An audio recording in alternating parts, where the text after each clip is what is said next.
car is all loaded up and we're just about to go head to Tiny, Ontario to go camping today. And we're gonna go for 3 days and 2 nights. We're really excited. It's our first time camping together. Both of us have camped like individually on our own when we were younger, but yeah, it should be really fun. And the weather is not too hot today, so yeah, let's go.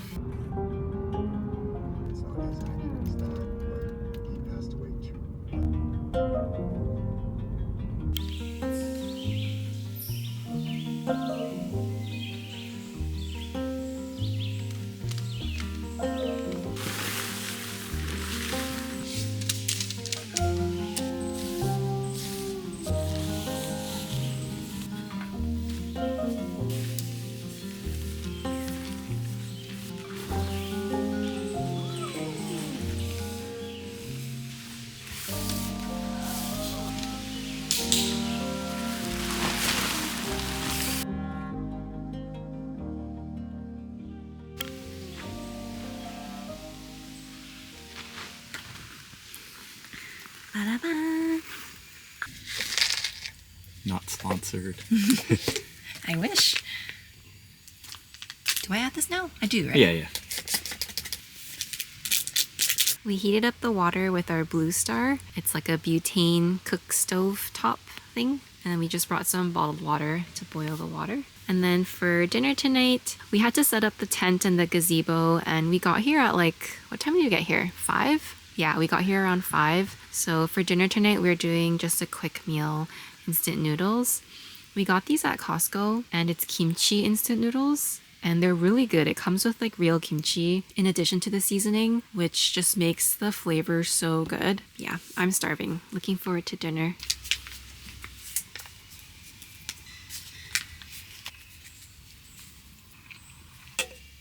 We just finished dinner and we came to the beach area. We're gonna walk around a little to digest.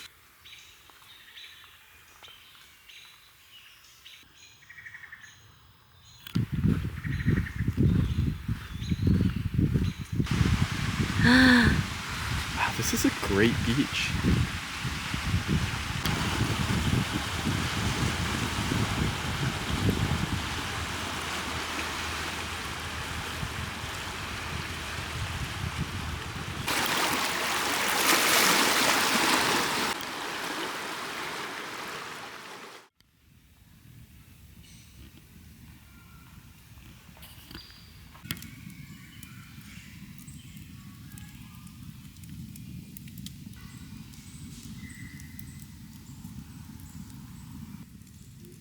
The heat of the... There. Oh, it's on fire. Perfect. Should I sandwich it? Yeah. Ooh, yum. So good.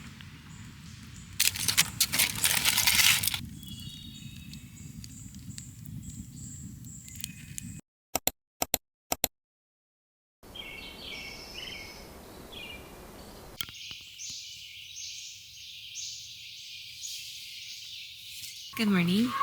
We just had our first night in the tent. It was a little hard to sleep at first. I don't know if this is TMI, but I'm the type of person that has to go to the washroom right before bed. So the washroom being kind of far away, it was just a little bit of an ordeal at nighttime. But yeah, it was fine. I'm just excited to have some coffee. My husband is setting up the charcoal grill to make some honey butter bread.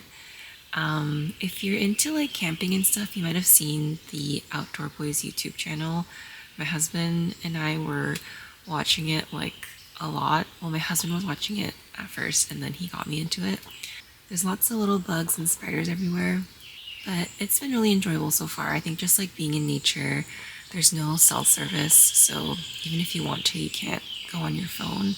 And even if I'm a little bored, I've just been enjoying just like dazing out and looking out into the trees. It's quite nice. The plan for today is to go for a hike, maybe even 2 hikes. One for sure. And we're also gonna read and just relax. Our friend got us this French press for camping. So we're gonna use this to make coffee, and I pre-ground some coffee beans. My husband's over there preparing the charcoal grill.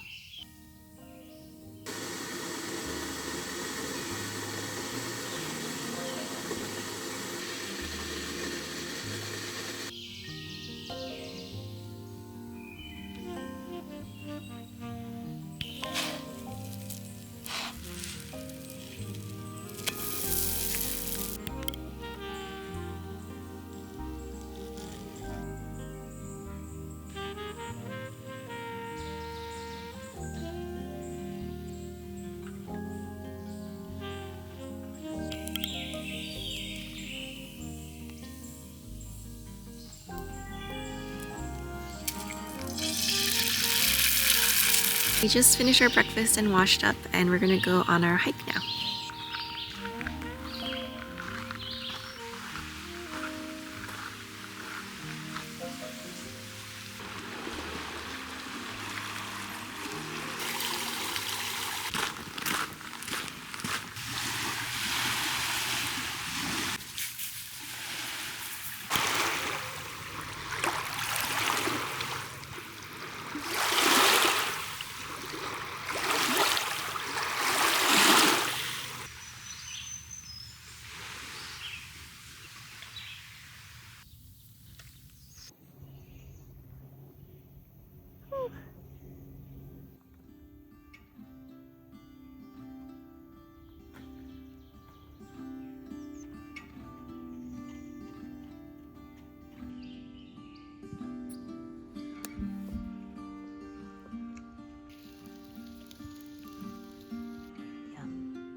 I just finished reading The Pearl by John Steinbeck, and similar to Of Mice and Men, it's a really short story, but still really intense and builds up to a very tragic ending that you can kind of see coming.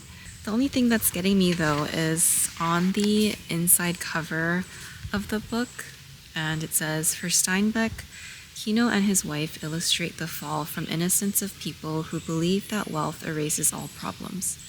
Sure, it is a tragedy in the great tradition, beautifully conveying not despair, but hope for mankind."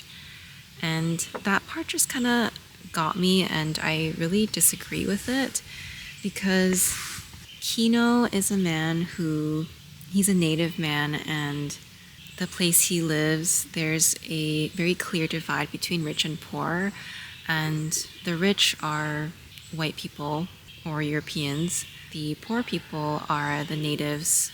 And so Kino finds an opportunity to have a better life for himself and his wife and his son, an opportunity for them to have nice clean clothes, to have like a proper marriage ceremony, for his son to go to school, for them to have closed-toed shoes.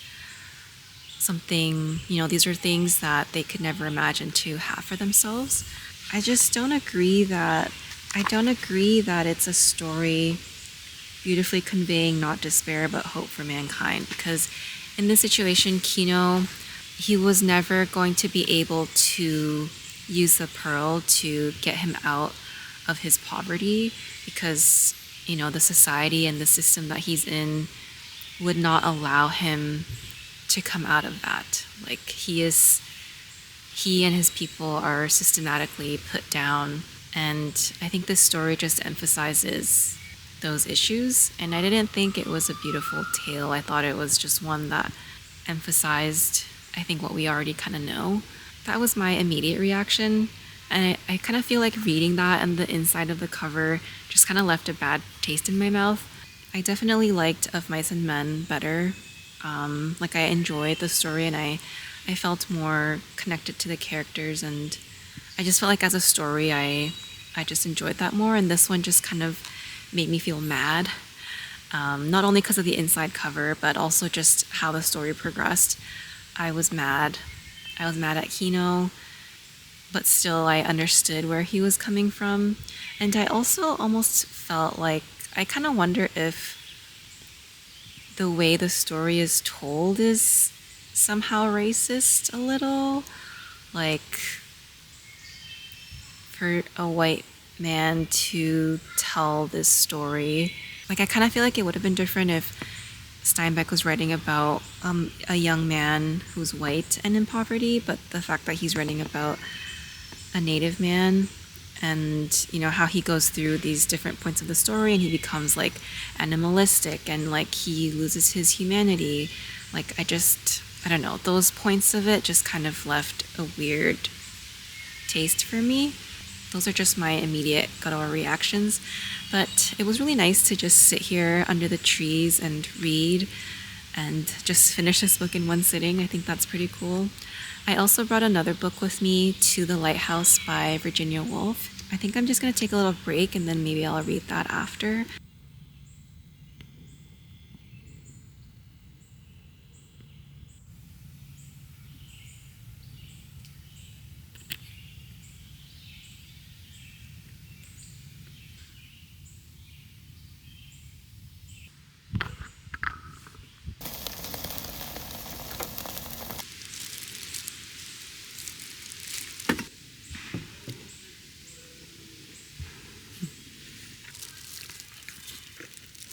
Mentally unwinding.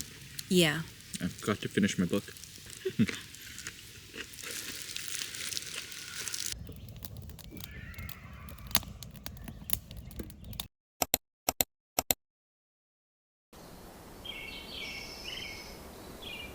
morning.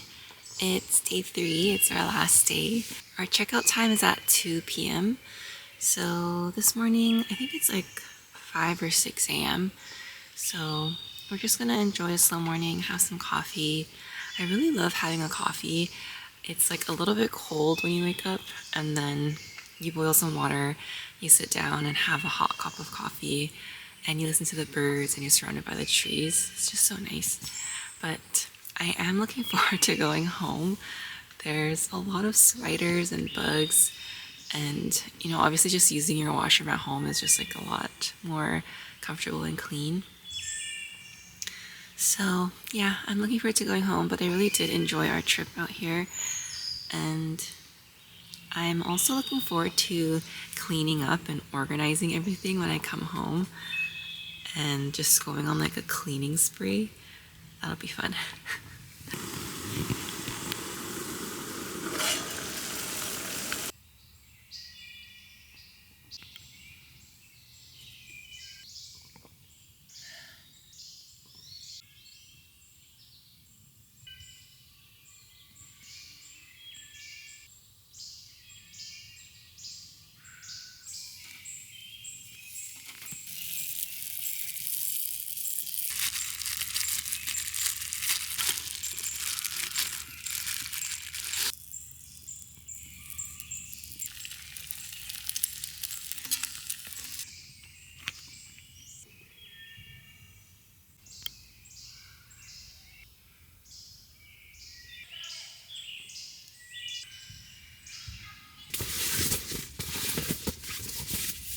We're all cleaned up and we're heading home now.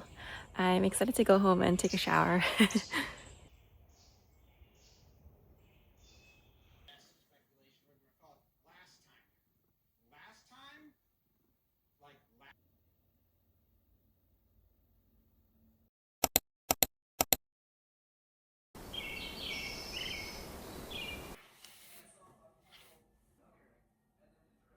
Good morning. It's now the next day.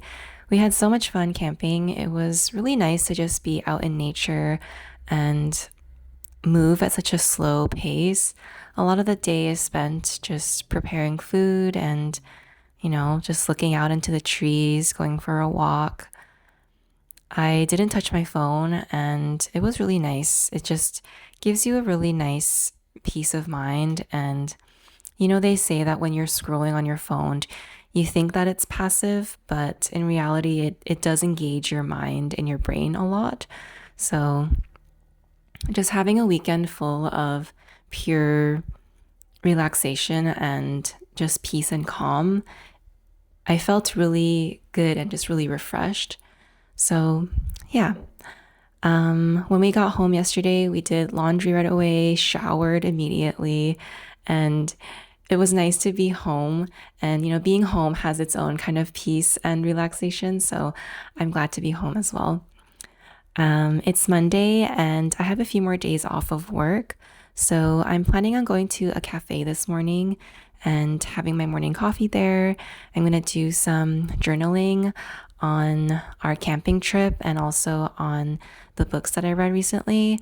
I finished reading The Pearl by John Steinbeck, as I shared earlier, and I also finished reading Almond by Sohn Won Pyung, which I haven't been able to share about that yet, my thoughts on it.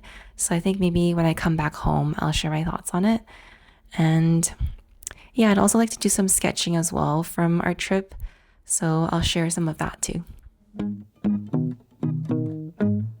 Se encontraron a pesar de todo, porque la vida lo quiso y así fue. Y juntos construyeron su castillo de amor y pasión. Pasaron años y la llama se fue apagando. Se fueron olvidando. I just left the cafe. I was at Dark Horse Espresso Bar. It's a chain, and normally I try to avoid those, but I was just curious about what it was like inside. I remember a few years ago that Dark Horse was just a standalone cafe downtown Toronto. So I was surprised to see that it's now a chain and it's part of Indigo bookstores. So it used to be Starbucks and now it looks like they've partnered up with Dark Horse. So it was just interesting and curious, and it's interesting how these small stores kind of go and become these like big chains and stuff.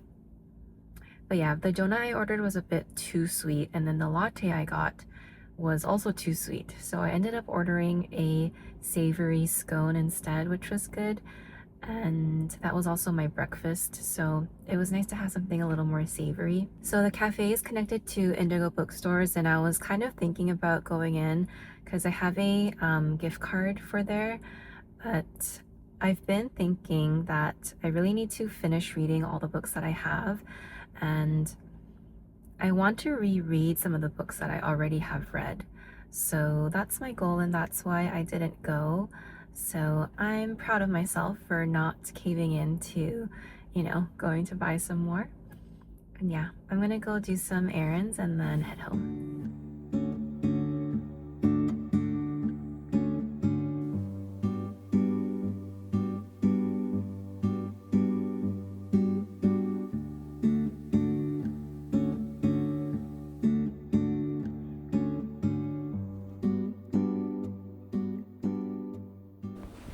Good morning. I have a few reading updates to close out this video. So after reading The Pearl by John Steinbeck on my camping trip, hi Finn. I started reading To the Lighthouse by Virginia Woolf, and I'm not sure what it was, but I just couldn't quite get into it. It kind of gave me the same feeling when I was reading Villette by Charlotte Bronte. I'm just not sure what it is about the writing style maybe, but I think it just doesn't suit my preference. I'm gonna try again one day, but for now I'm just gonna put it on hold. And then last week I finished reading Almond by Sohn Won Pyung, and this was an unexpected gem for me. Initially, when I had heard about it like a year or two ago, I heard it was a story of adolescence. And, being a woman in her 30s, that didn't quite appeal to me. But then I had heard someone say that it was about a neurodivergent boy who is trying to understand the world. And that really piqued my interest. So this story follows Yoon-jae, and he was born with a brain condition that doesn't allow him to feel or understand emotion.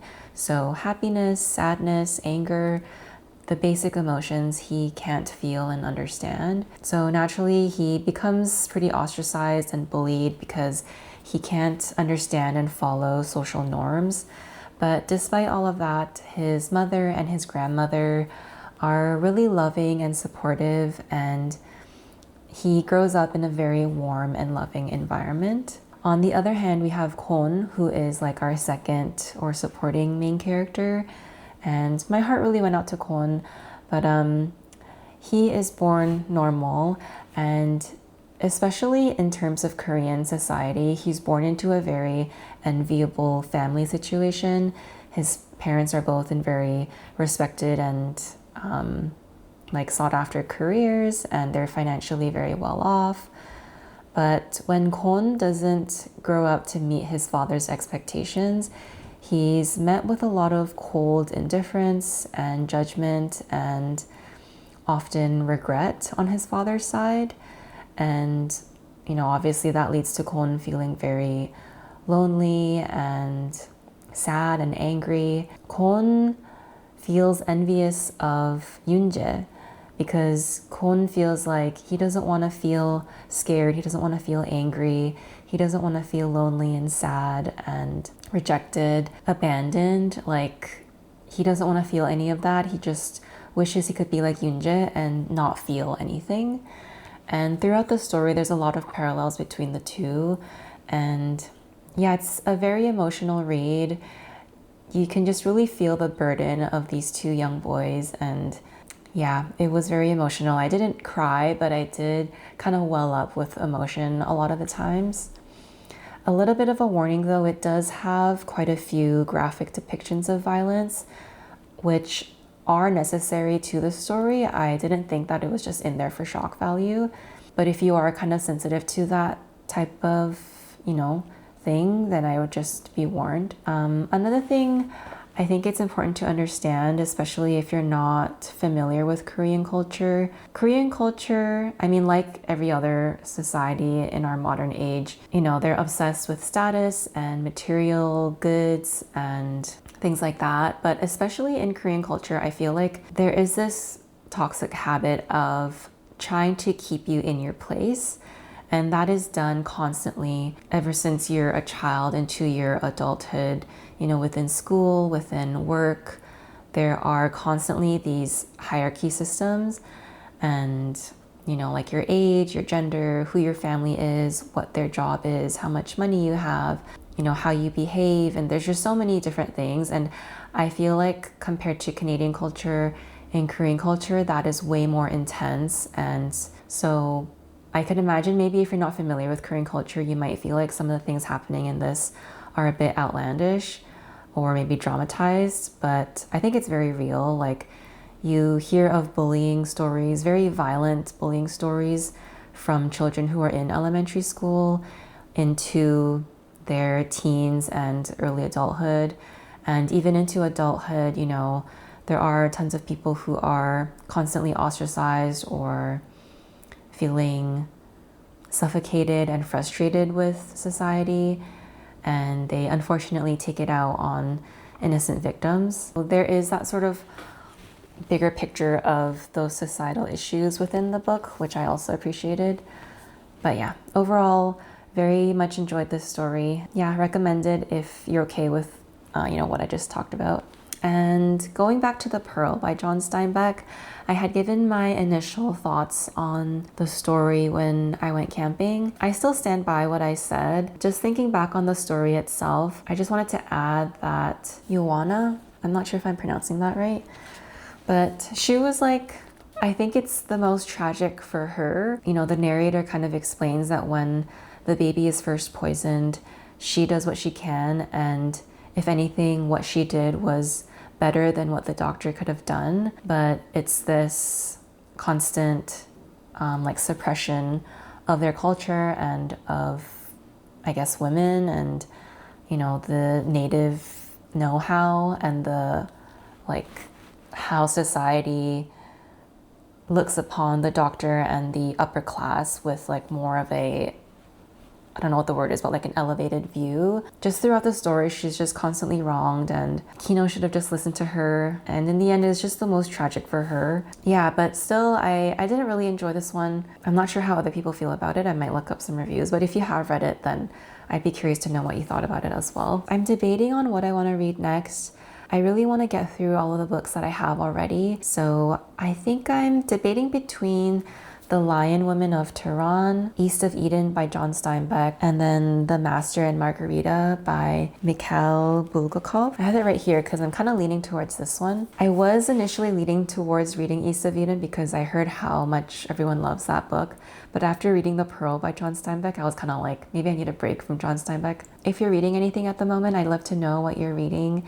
And if you have any summer plans, what you are looking forward to doing this summer. I'm not really doing too much. We're gonna go camping again maybe. And yeah, I really appreciate your comments that you leave, and I hope you have a good week ahead of you. Thank you for watching. Bye.